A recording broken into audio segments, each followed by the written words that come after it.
Lo único que se trae un poquito de agua.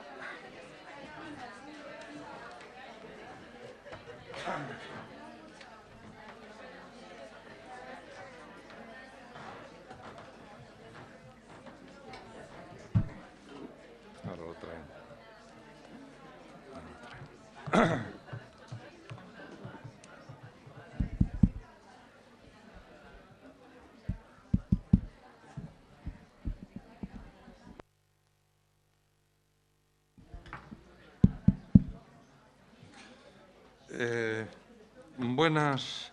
Buenas noches, se abre la sesión. Señoras, señores, queridos amigos, muy queridos alumnos, la conferencia que sigue en este curso sobre el teatro español del siglo XVIII corre a cargo del excelentísimo señor don Luciano García Lorenzo. El título es El viejo y la niña, de Cervantes a doña Francisquita, pasando por Moratín. El profesor García Lorenzo es doctor en filosofía y letras. Es doctor en filosofía y letras. Ha sido profesor de la Universidad de Montreal, profesor de la Universidad Complutense de Madrid. Ha sido profesor visitante en la Universidad de Nueva York at Albany. Ha sido profesor visitante en la Universidad de Washington. Ha sido profesor visitante también en Burdeos y en alguna otra universidad que no recuerdo. Y ha dado conferencias pues, en los más prestigiosos centros de hispanismo, pues tanto españoles como extranjeros.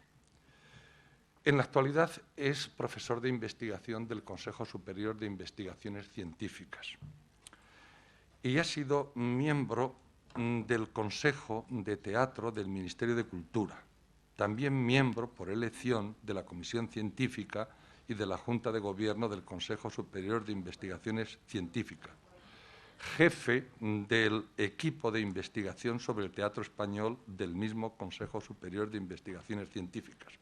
Y actualmente pues, ostenta, entre otras distinciones, la de ser miembro honorario, honorary member, de American Association of Teachers of Spanish and Portuguese, y de ser oficial del orden des Palmes Académiques de la France. Es la mayor, en fin, la orden de mayor prestigio de las letras francesas, creo, porque la Legión extranjera es algo distinto. Actualmente es director de Cuadernos de Teatro Clásico, es secretario de Anales Cervantinos, es miembro del Consejo de Redacción de la Revista de Literatura, de la revista Edad de Oro, de la Revista de Estudios Hispánicos de Estados Unidos, y es especialista en teatro español.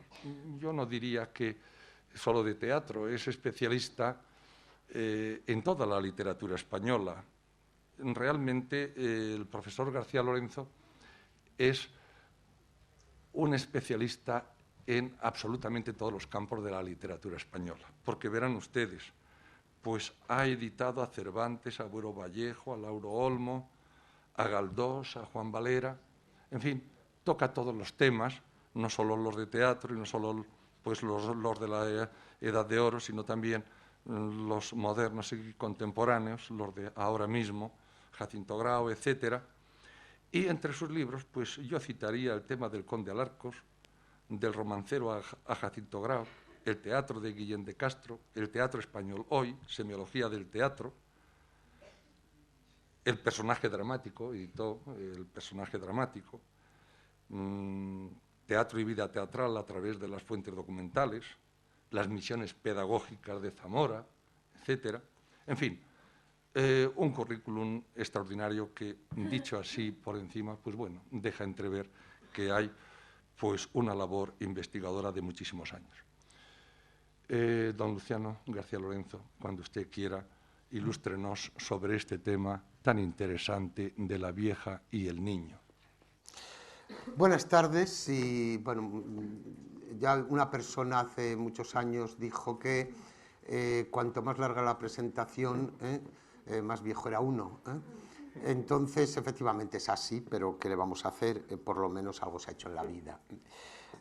Voy a entrar directamente en el tema, no sin antes, y no es retórica por mi parte, dar las gracias a la Fundación.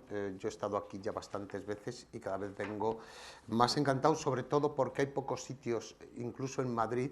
Ya saben ustedes, sobre todo los jóvenes, si no lo han oído, ya saben que se dice desde hace ya muchísimos años que en Madrid o te dan una conferencia, o la escuchas o te la dan, pero que realmente público para conferencias cada vez queda menos. Y yo cada vez que vengo aquí estoy asombrado que hasta tengan que poner, como si se tratara de la Plaza de la Ópera, o que ahora tienen que poner pantallas para escuchar, que tengan que poner también pantallas fuera para que pueda la gente seguirlas. Esto es un milagro, esto solo se produce aquí, ahora mismo. Bien, dicho esto, y después de dar las gracias, y como quiero consumir el tiempo que se me ha dicho, que son 50-55 minutos, voy a empezar directamente con el tema que nos ocupa, que ya ha repetido el profesor Lavandeira en la presentación. Y ya de antemano les digo a ustedes que, como vamos a hablar de teatro, yo me voy a permitir el lujo, si ustedes quieren, de dividir mi intervención en tres partes, en tres actos, en tres jornadas, como se dividía el teatro en el siglo XVII, es decir, nuestro teatro del siglo de oro. Y además, pero lo voy a hacer dando saltos en el tiempo, es decir, no voy a empezar cronológicamente por el más lejano para llegar al presente. Al contrario, voy a empezar por lo más presente. Y de ahí voy a ir hacia atrás para luego quedarme en el medio. Es decir, voy a romper el tiempo. Ya que hablamos del siglo XVIII, no voy a respetar en absoluto la unidad de tiempo de Moratín. Al contrario, la voy a destruir. Me voy a permitir ese lujo de empezar siendo heterodoxo para, al final, como siempre, caer en la ortodoxia, que quizá es el camino al que todos llegamos después de ponernos un poco chulitos en la vida. Pues bien, siguiendo con este rasgo heterodoxo del principio, yo voy a empezar precisamente por 1923, el año 1923, en que en uno de los teatros más hermosos entonces de Madrid, el Teatro Apolo, se estrena una obra de teatro musical. Voy a empezar precisamente por teatro musical. Un teatro que, por cierto, hay algunas personas aquí, llamémoslas mayores, es decir, como yo, o adultas, si quieren ustedes, que conocen perfectamente lo que es ese teatro musical, lo han vivido, lo han disfrutado, sobre todo a través del género más característico del teatro musical, que es la zarzuela.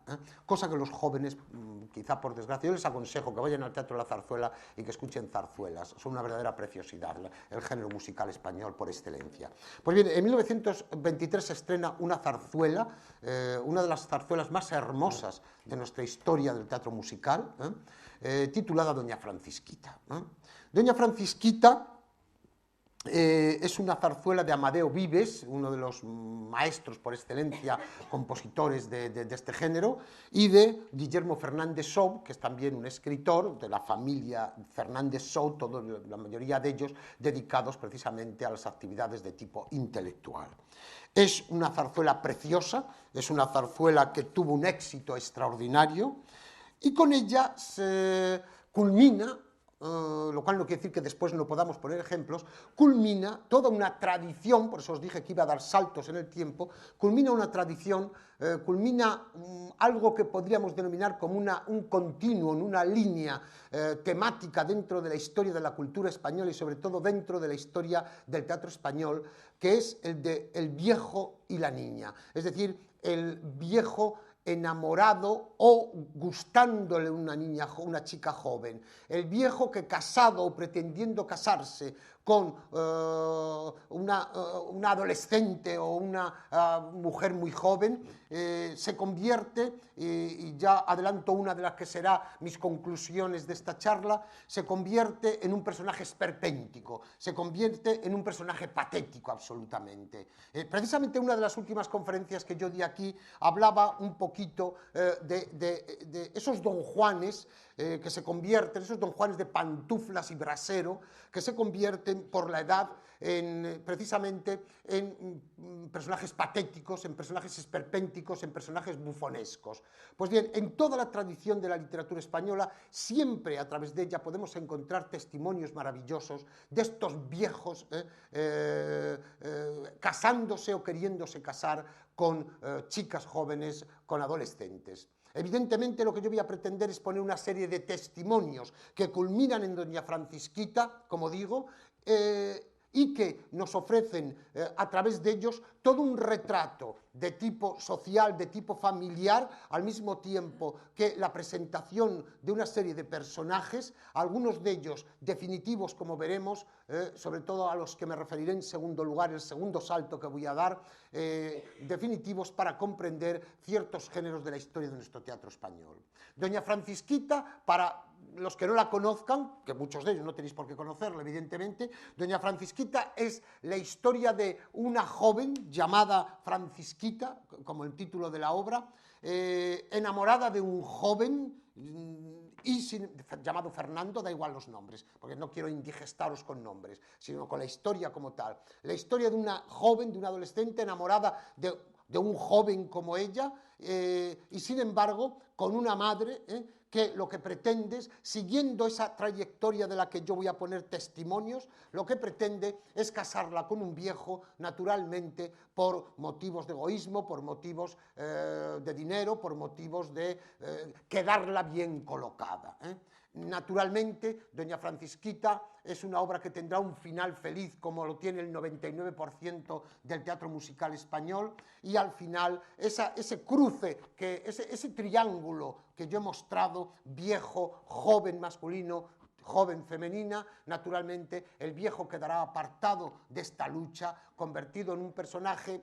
Realmente en la zarzuela todo es amable y no se les esperpentiza demasiado, no se le critica o no se le martiriza demasiado al final de la obra, se retira, podríamos decir, dándose cuenta que efectivamente lo que ha pretendido es un absurdo, lo que ha pretendido va contra la propia naturaleza, contra ese amor, esa unión entre la primavera con la primavera y no con el invierno, ese amor que en pleno renacimiento significa naturalmente el triunfo de lo natural, el triunfo de lo sensual, el triunfo evidentemente de lo que empieza, de lo sublime, y no de lo que acaba, es decir, del final ya de una vida. En la Doña Francisquita, el canto evidentemente a esa primavera de la vida, a esa primavera del amor, en lugar de a ese acabar en brazos de lo que podríamos denominar ya el final de una existencia por medio de este personaje, don Matías, viejo ridículo naturalmente en la mayoría de la zarzuela, para, repito, convertirse al final en un personaje relativamente generoso,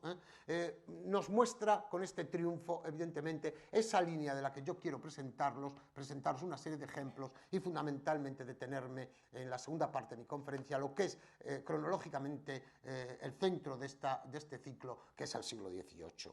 En Doña Francisquita, ese final que yo quiero recordar, aunque evidentemente lo lógico sería hacerlo cantando, pero no tengo evidentemente dotes de zarzuelero, pero son esos versos finales, ¿no?, en que el propio viejo reconoce que no tenía por qué haber pretendido a esa joven, que no tendría por qué convertirse naturalmente por el dinero y por su posición social en el requebrador primero y luego el conseguidor de la joven, y él mismo reconoce y dice: brindad y todos brindemos por la juventud que vence. Y todos cantan en ese final de Doña Francisquita, que tiene partes de lo mejor de la historia de la zarzuela española, algunos recordaré ahora.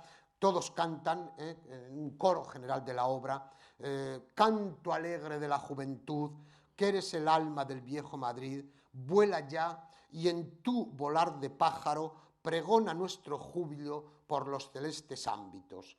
Canto feliz, tú que puedes volar, difunde hasta el sol la dicha de amar.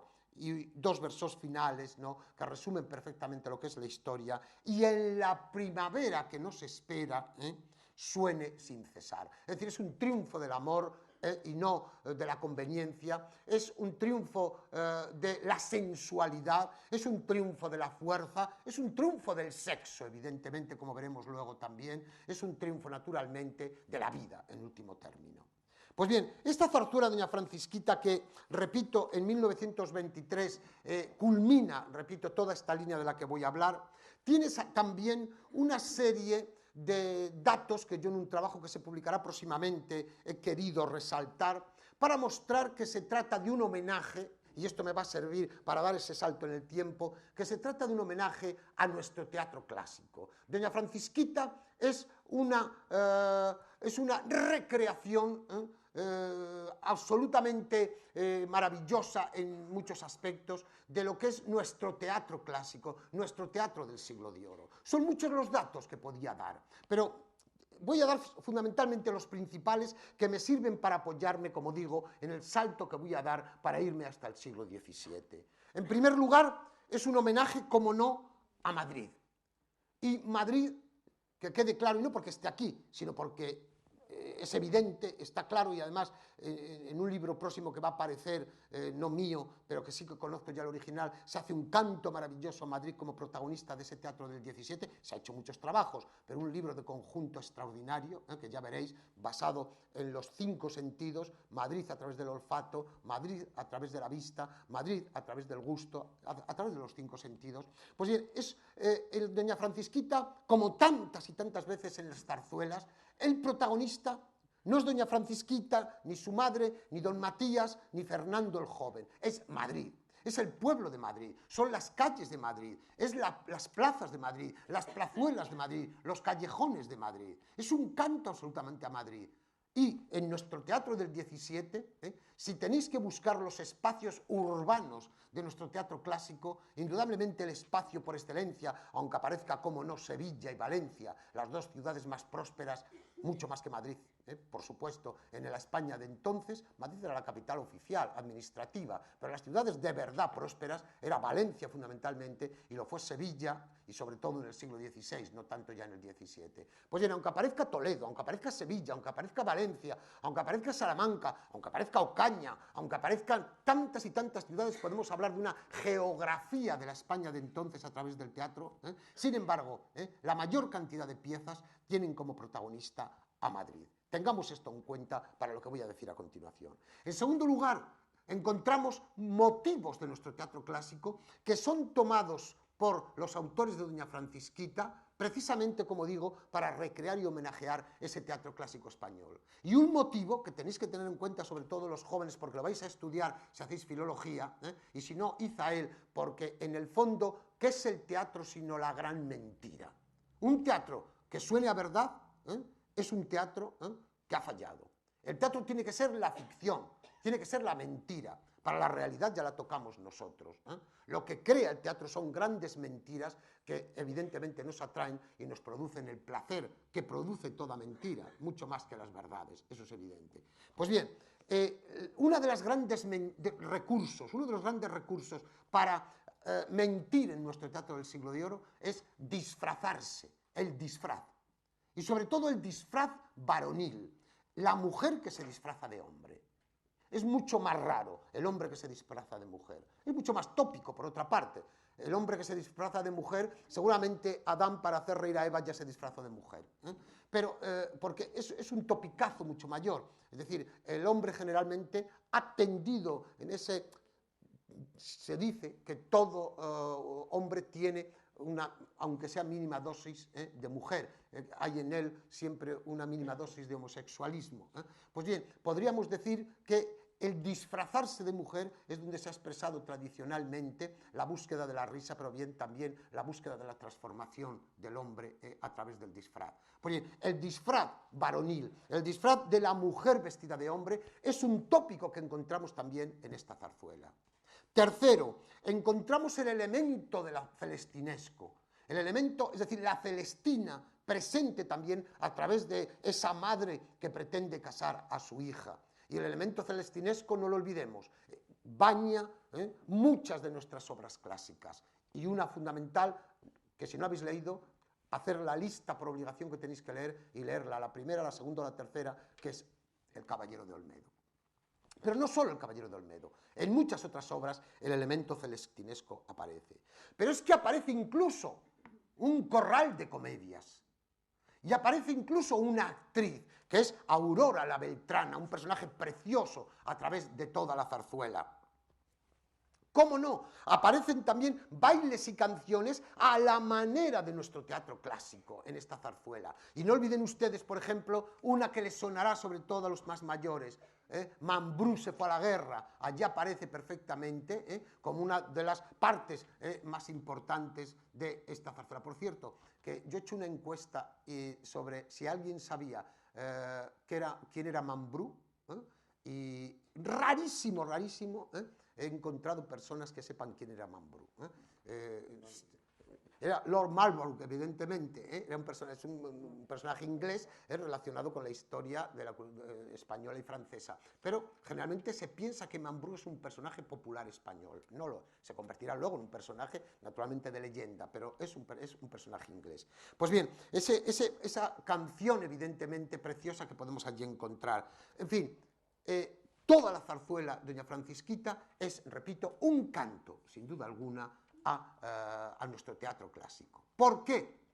Pues porque si Doña Francisquita es el canto también al triunfo del amor, al triunfo de la juventud y una crítica, una censura a todos esos matrimonios por conveniencias injustos hacia el personaje femenino, que es el matrimonio entre el viejo y la niña, las imposiciones a la joven, al adolescente, como digo, evidentemente Doña Francisquita tiene sus fuentes. Y ese es el salto que vamos a dar en el tiempo, para irnos a dos nombres fundamentales de nuestra literatura clásica, en dos géneros diferentes, mostrando dos obras maravillosas con el mismo desarrollo, dos nombres que son Cervantes por una parte y Lope de Vega por otro. Y Lope de Vega quiero empezar con él porque Doña Francisquita es, en el fondo, el reflejo de una de las comedias más hermosas de Lope, aunque de las peor estudiadas y de las menos leídas, La discreta enamorada. La discreta enamorada es una comedia deliciosa. Y La discreta enamorada no es ni más ni menos que, siguiendo un cuento de Bandelo, pero convirtiendo ese cuento de Bandelo en una magnífica obra en 3 jornadas y con casi 3000 versos, es evidentemente el mismo tema, el mismo desarrollo que vamos a ver 2 siglos después, o 3 siglos después, perdón, en Doña Francisquita. Es también la historia de una joven y de un joven, es decir, de una pareja de amantes, de una pareja en la primavera, como digo, de su vida, y sin embargo de una madre, como es Doña Francisca en Doña Francisquita, queriendo casar a su hija con un viejo. También, evidentemente, por puras conveniencias de tipo material. Y es, naturalmente, como no podía ser menos en Lope, es el canto de Lope, naturalmente, al amor, es el canto de Lope a la juventud, es el canto de Lope, naturalmente, a esa vida por delante, que es la de los jóvenes, y la ridiculización, aunque al final también lo convierte en un personaje con cierta generosidad, del viejo capitán Bernardo, siendo sin embargo su hijo el que se va a casar con esa joven Fenisa. Es decir, es otra vez el triunfo del amor. Pero La discreta enamorada en el fondo es también la exposición de todo lo que yo he venido diciendo hasta en los últimos minutos. Es Madrid, es el disfraz también, es evidentemente el elemento celestinesco. Todo lo que yo he estado citando y que está en Doña Francisquita proviene directamente de La discreta enamorada. Proviene de una comedia de Lope, que es la que ha inspirado, no solo, que quede claro, esta zarzuela, sino que también Peribáñez ha inspirado La villana, la otra zarzuela, como otros dramaturgos, Moreto o Alarcón o el propio Calderón han inspirado zarzuelas sobre temas clásicos o sobre la vida española del siglo XVII. El propio Cervantes también ha dado pie a ciertas zarzuelas. El huésped del sevillano, por ejemplo, una zarzuela preciosa con Cervantes como protagonista escribiendo en una posada El Quijote. Pues bien, La discreta enamorada que tiene, repito, que en el fondo es la fuente directa de doña Francisquita, me gustaría recordar como testimonio comparativo de estas dos obras, aunque no pretendo hacer un estudio comparativo de lo que voy a hablar. Quiero exponer un tópico dentro de nuestra historia cultural, desarrollado, como veis, de diferentes maneras y con unos desenlaces, como veremos, diferentes, hasta llegar a Moratín dentro de unos minutos. Pues bien, uno de los momentos más hermosos de la historia de la zarzuela en España, yo, si hubiéramos tenido tiempo, si esto en lugar de ser una conferencia hubiera sido un curso, yo hubiera traído para que escucharais, sobre todo porque a los mayores les sonará perfectamente en cuanto diga los primeros versos, pero los jóvenes también, seguro que alguno lo habéis oído, que es una romanza absolutamente maravillosa, por cierto, en una grabación de hace 20 años extraordinaria que yo tengo en casa de Plácido Domingo. Pocos han cantado como él esta romanza. Es esa romanza en la que está resumido la historia de esta zarzuela de doña Francisquita, que empieza: por el humo se sabe dónde está el fuego, del humo de cariño nacen los celos, son mosquitos que vuelan junto al que duerme y zumbando le obligan a que despierte, etcétera, etcétera, etcétera, ¿no? Yo, permitidme que no ni la entone siquiera porque echaría abajo la conferencia, Pero esta romanza tan conocida que todos, incluso cuando la escuchamos, sentimos que detrás de ella hay algo, es porque hay evidentemente toda una tradición detrás de esta romanza. Porque son versos que detrás está toda una historia de tipo literario, en sonetos, en composiciones de muy diverso tipo, en la propia novela también. Pero es que está, sobre todo y ante todo, en un maravilloso soneto de Lope, de la discreta enamorada. Son esos sonetos que Lope escribe con el amor y con los celos como protagonista. Sonetos de un lirismo, no voy a entrar ahora en la historia del soneto en el teatro de Lope, porque es apasionante absolutamente. Son sonetos algunos que seguro es que él los tiene metidos en el cajón de su mesa, escritos como poesía lírica, y que de repente cuando está escribiendo una comedia se da cuenta que aquello en el fondo es lo que le está pasando a su personaje, lo saca y lo pone en labios de sus galanes y de sus damas. Y por el humo se sabe dónde está el fuego, del humo del cariño nacen los celos, tiene ese soneto maravilloso de la discreta enamorada que dice Fernando: qué mal se cura con invenciones, qué vano error sobre sanar la herida, si en las muertas cenizas escondidas la viva lumbre al corazón le pones. Celos, desdenes, iras, sin razones, tienen el alma alguna vez dormida, mas ¿qué letargo habrá que no despida la fuerza de celosas prevenciones? Oh celos, con razón nos han llamado mosquitos del amor, de amor desvelos. El vivo de su fuego os ha engañado. ¿Qué importa que se duerma un hombre, oh cielos, de pesadumbres del amor cansado, si con sus voces le despiertan celos? Este soneto es la romanza, con versos, hay que reconocer, de mucha eficacia desde el punto de vista musical, pero que están lejos, hay que reconocerlo, del lirismo de los versos de Lope. Pero la zarzuela no pretende tampoco dar muestras de excesivo lirismo. La zarzuela lo que quiere es llegar al público de una forma muy directa y lo consigue plenamente, con esos versos, el amor se aletarga con los desdenes y parece dormido pero no duerme, etcétera, etcétera. Hermosos por otra parte, aunque naturalmente lejos de esos 11, de esos 14 versos y 11 sílabas maravillosas que componen el soneto de Lope. Segundo paso, pues, como protagonista Lope, pero como protagonista también Cervantes. No se puede entender El viejo y la niña en nuestra historia cultural si no recordamos a Cervantes. Hay quien dice que en la literatura grecolatina está todo, y que en los mitos griegos está toda la cultura occidental. Yo diría que completada con Cervantes. En Cervantes sí que está nuestra cultura prácticamente por completo. Y en lo que se refiere al viejo y la niña, en el teatro de Cervantes tenemos un ejemplo absolutamente maravilloso, eso sí, amargo, como la mayoría del teatro de Cervantes, de una amargura socarrona, de una amargura bañada de esa ironía cervantina y de esa melancolía que aparece en toda la obra de Cervantes. Leer y disfrutaréis con el viejo celoso cervantino. Son 8 páginas, 10 páginas, pero una joya como todos los entremeses de Cervantes.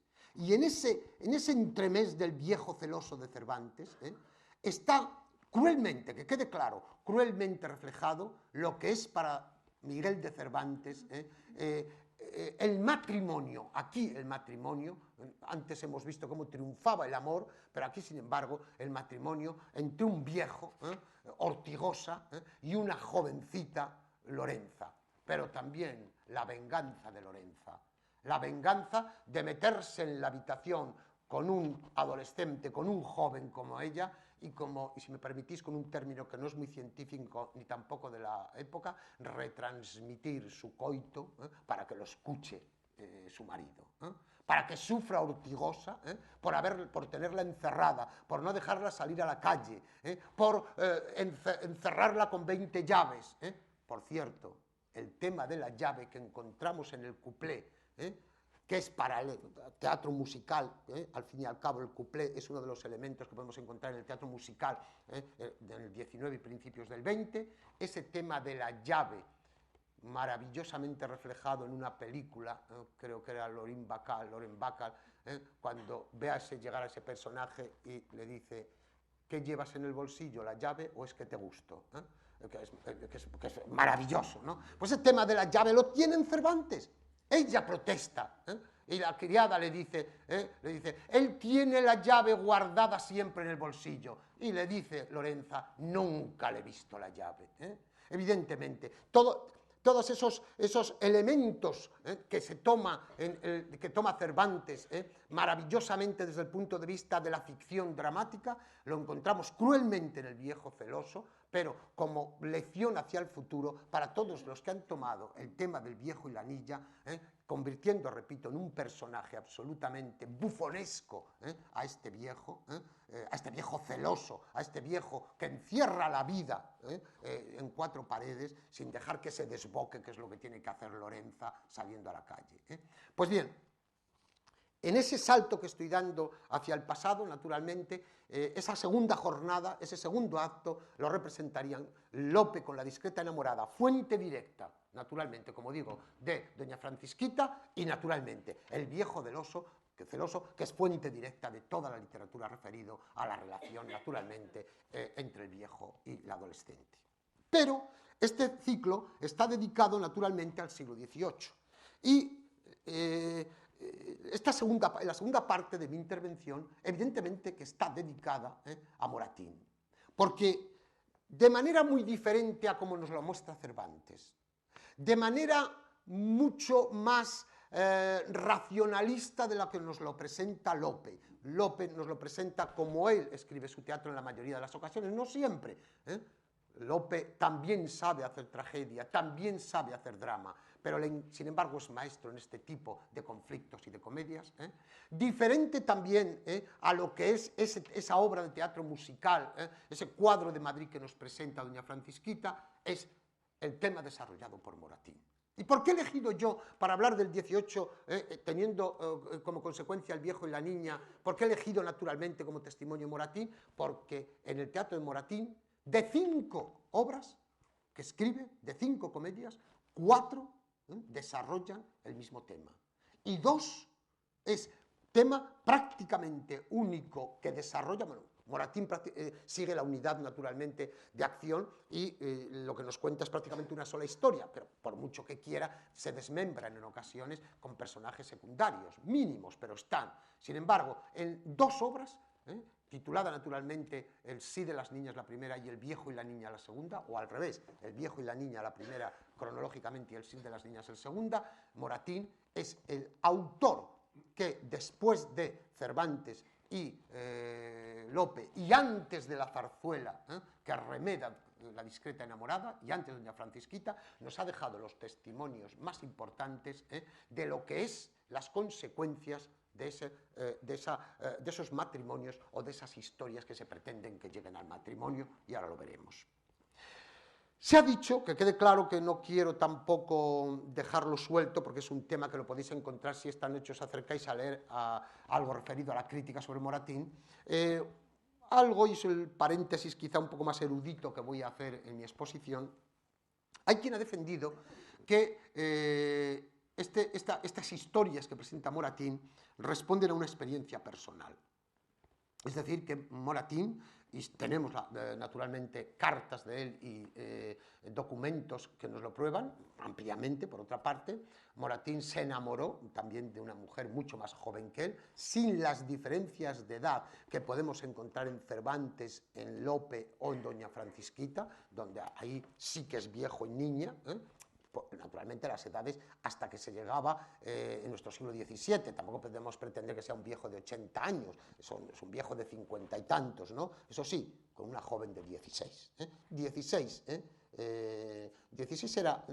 no era una niña ya en nuestro siglo XVII, y pensar una cosa, que por las descripciones que se nos hace, Romeo y Julieta no tendrían más de 15 o 16 años, como muchos protagonistas de nuestra literatura y de otras literaturas clásicas eran jóvenes amantes, y cuando hablamos de jóvenes amantes estamos hablando de 14, 15, 16, 17 años, ¿no? Pues bien, Moratín se enamora de una mujer más joven que él, curiosamente es llamada también Francisca, parece mentira, y hay quien ha defendido, sobre todo defendió la teoría hace ya bastantes años el profesor Entre ambas aguas, de que la consecuencia de ese fracaso de Moratín con esa joven, Francisca, era el teatro que escribió, prácticamente 4 de las 5 comedias que escribió, como digo, ¿no?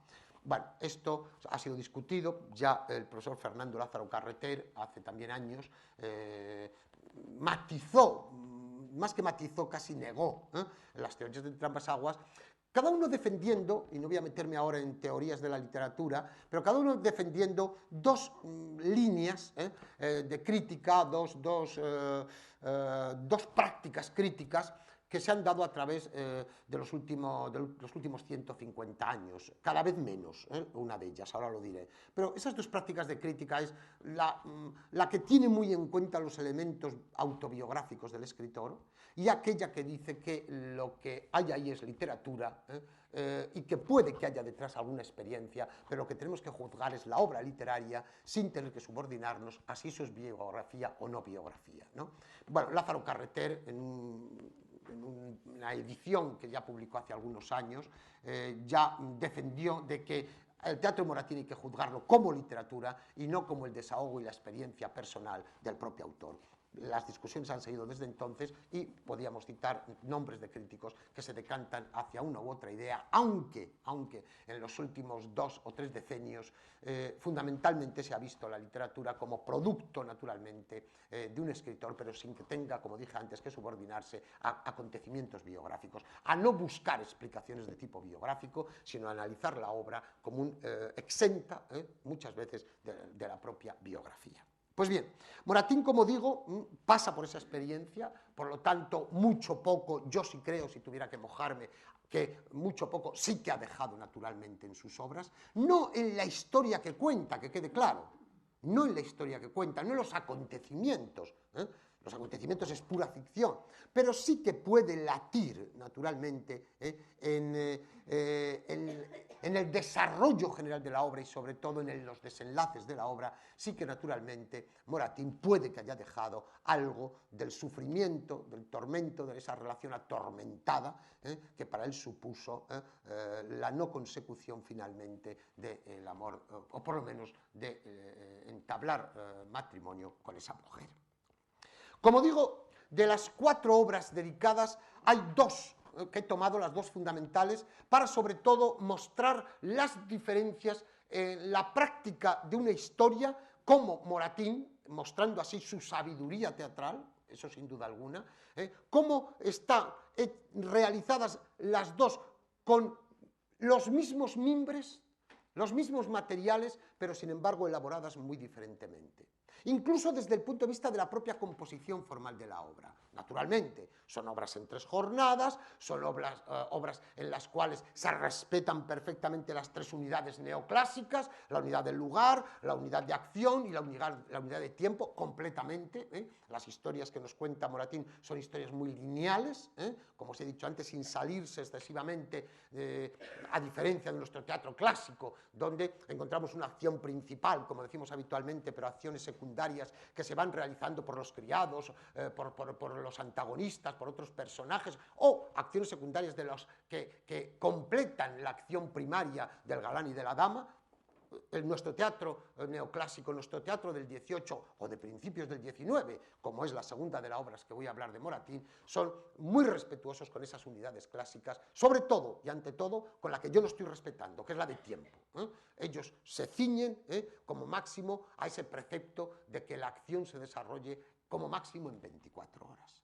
Pues bien, El viejo y la niña, la primera de estas obras, de 1790, finales ya del 18, estamos acercándonos, y El sí de las niñas, no voy a entrar en este tema también, El sí de las niñas, más que El viejo y la niña, podemos decir que es una obra ya prerromántica completamente, pero El viejo y la niña es una obra escrita en verso, a diferencia del sí de las niñas que está escrita en prosa. Y sobre todo y ante todo, esto con lo que esto condiciona, no voy a entrar en ello, pero evidentemente no es caprichoso que una obra se tome, digamos, el verso para poder comunicar a los espectadores o que se haga en prosa. Eso condiciona ya desde el punto de vista estructural y desde el punto de vista a veces incluso del propio desarrollo del contenido de la obra. Pero bien, una está en verso, la otra está en prosa. Pero ante todo y sobre todo, ojo, la primera, El viejo y la niña, es una obra que parte ya de un matrimonio, como en El viejo celoso. Digamos que la historia cervantina está inmediatamente detrás del viejo y la niña. Es decir, se trata también de Isabel, una jovencita, una adolescente, casada con un viejo, don Roque, y Isabel, sin embargo, enamorada de un joven llamado Juan. Y al final de la obra triunfa, por ahora entre comillas, ya diré por qué, triunfa el amor entre los dos jóvenes, pero con un desenlace que hoy nos puede parecer un tanto melodramático, y lo es, un tanto lacrimoso, y lo es, y empleo dos términos, naturalmente, que definen gran parte del teatro de este tiempo y posterior. No juzguemos estas historias, y permitidme que voy a decir algo quizá muy rotundo.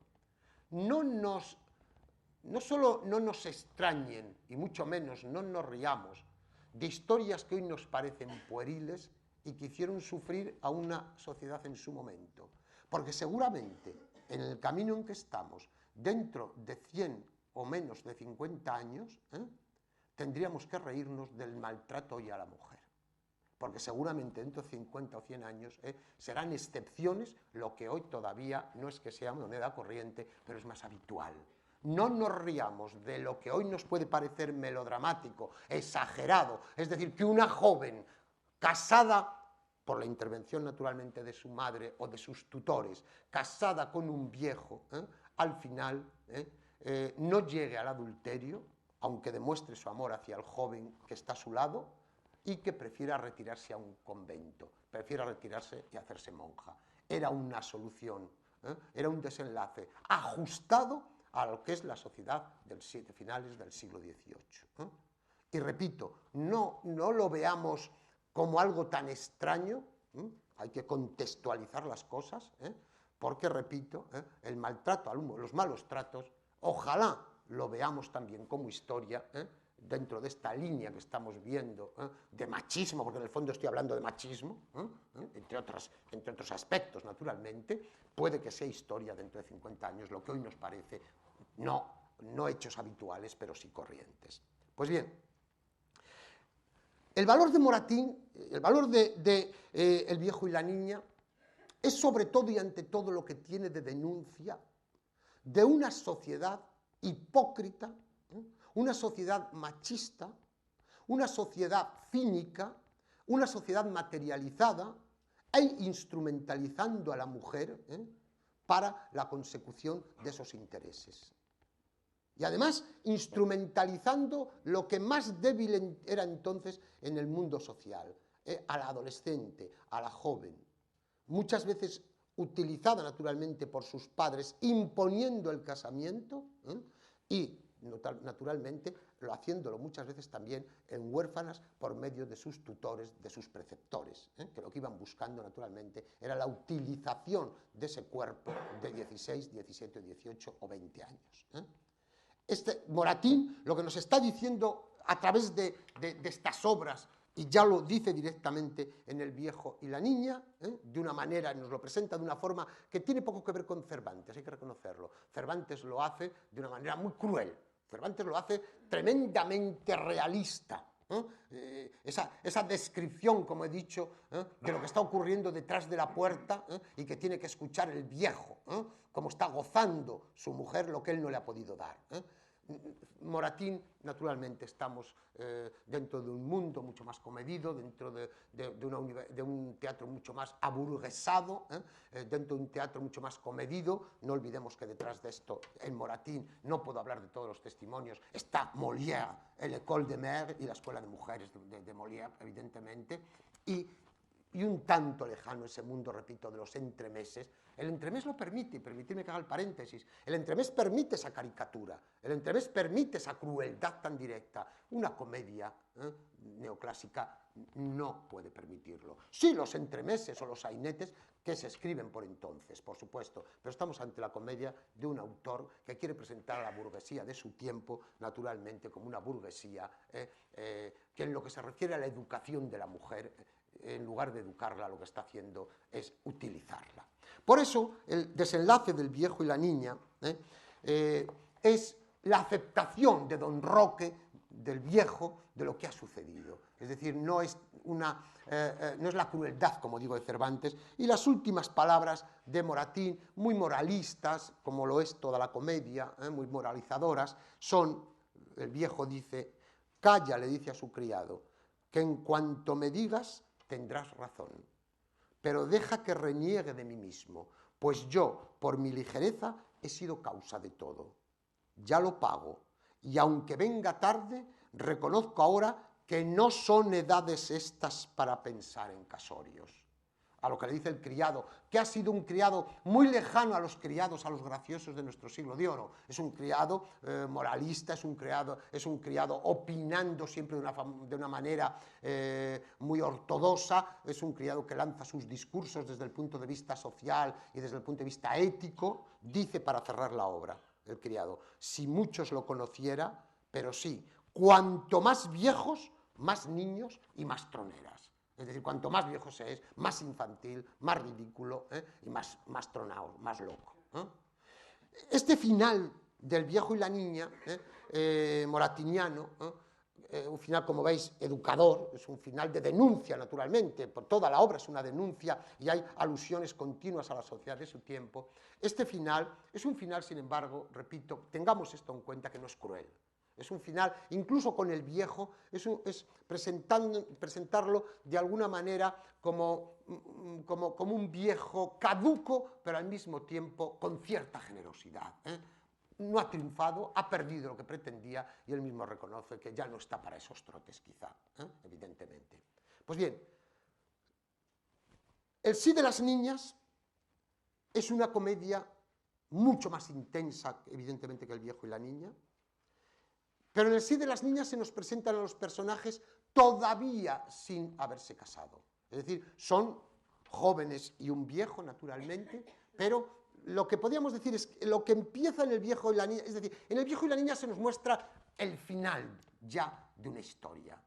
En El sí de las niñas, curiosamente, que es la última comedia que escribe Moratín, es como si volviera al principio de estas historias para narrarnos los pormenores, y eso sí, con un desenlace bastante diferente.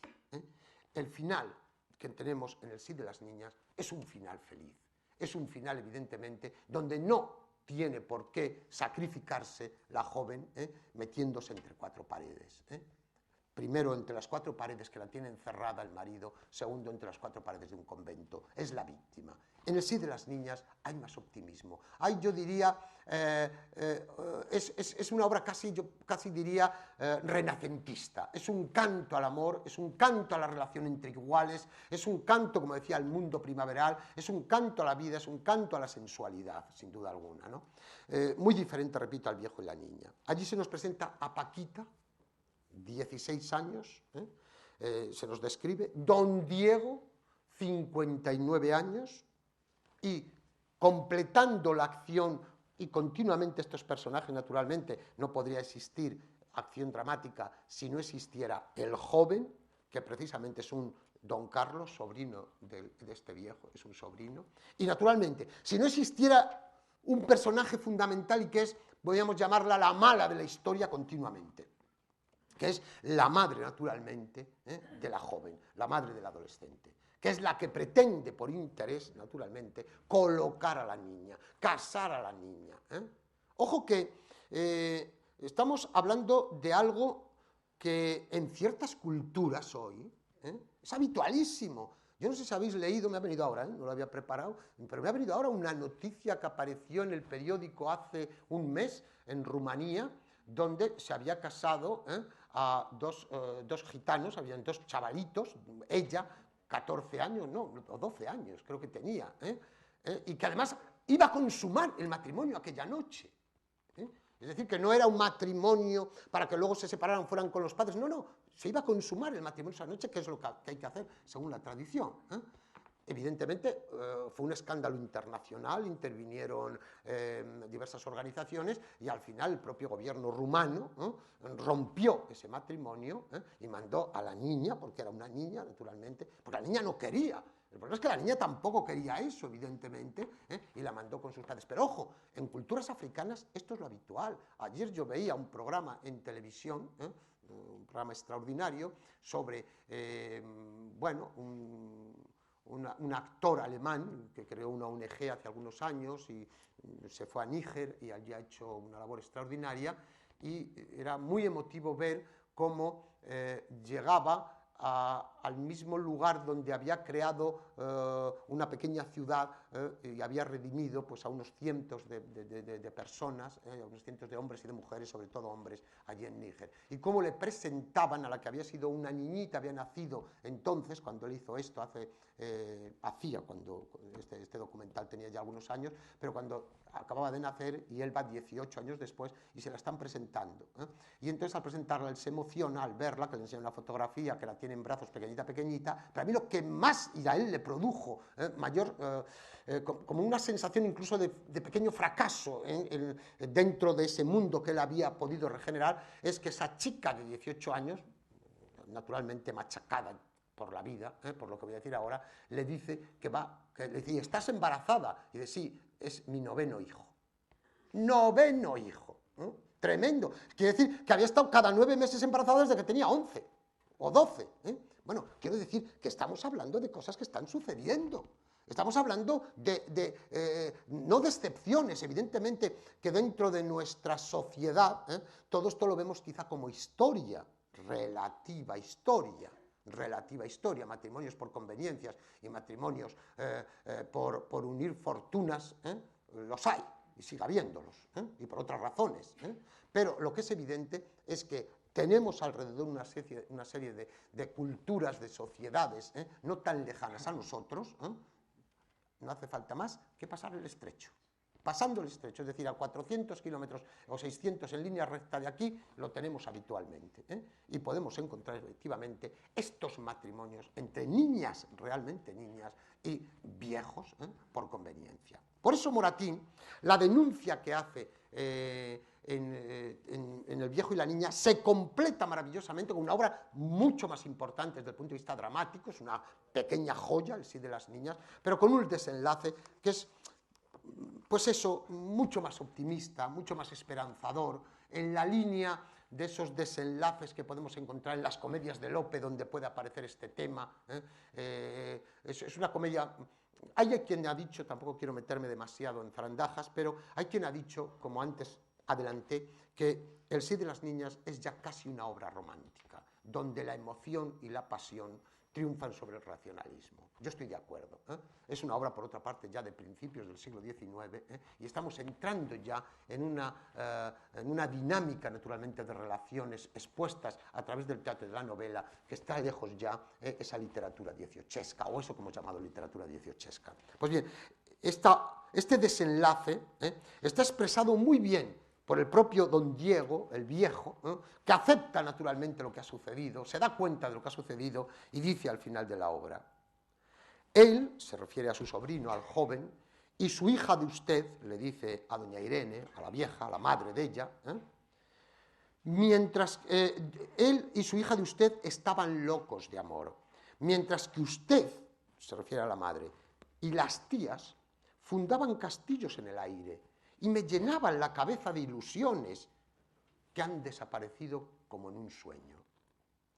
Y ahora escuchar directamente la denuncia que hace Moratín a esa sociedad hipócrita e interesada. Dice: esto resulta del abuso de autoridad, de la opresión que padece la juventud, y estas son las seguridades que dan los padres y los tutores, y esto es lo que se debe fiar en el sí de las niñas.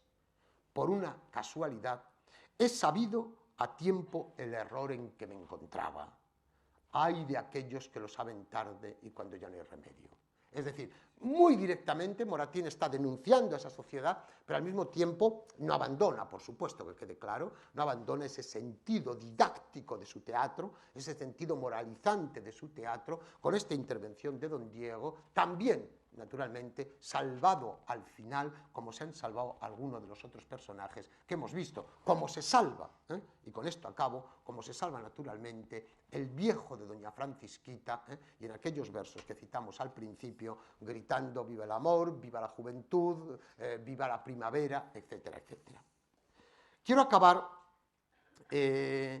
invitando, sobre todo y ante todo, a que, sobre todo a los jóvenes, que quede claro, a que, repito, cuando veamos voy a decir algo que he dicho antes, pero quiero insistir en ello, a que cuando veamos la historia de la literatura, a que cuando leamos obras de nuestra historia del teatro, aparte naturalmente de contextualizarlas, evidentemente, no solo nos sirvan de placer en la lectura, sino que veamos de qué manera eso tiene un presente para nosotros. Y repito, puede que los desenlaces de estas obras nos resulten desenlaces, naturalmente, lejos de nuestra sensibilidad en muchos aspectos.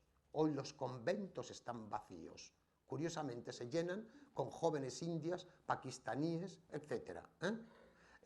Lo cual corrobora un poco lo que os he dicho antes de otras culturas y otros países. Hoy los conventos están vacíos. Hoy, naturalmente, los don Juanes viejos ya no es que sean don Juanes esperpentos, ridículos y artrósicos. Es que los don Juanes no son ni siquiera, digamos, tenidos en cuenta a la hora de una relación, evidentemente, de cierta normalidad. Pero lo que es evidente es que problemas como estos en las relaciones, y hablo de la sociedad occidental en que nos movemos, problemas como estos no serán los mismos, pero vuelvo a repetiros una y otra vez, si he elegido este tema es porque en el fondo la víctima siempre es la misma, y lo ha sido siempre, desde la Edad Media en nuestra cultura hasta hoy. La víctima, por desgracia, siempre ha sido la mujer. Siempre al final el hombre se salvará por su generosidad, por su comprensión, pero ahí se quedan. Ridiculizados o no, pero ahí se quedan. Pero la víctima siempre ha sido la mujer, siempre ha sido, por desgracia, la joven, la niña o la adolescente. Nada más y muchas gracias.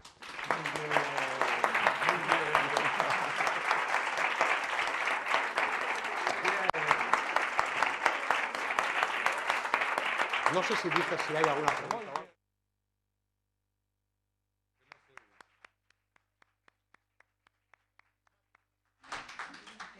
Muchas gracias por su atención. Se levanta la sesión. Buenas noches.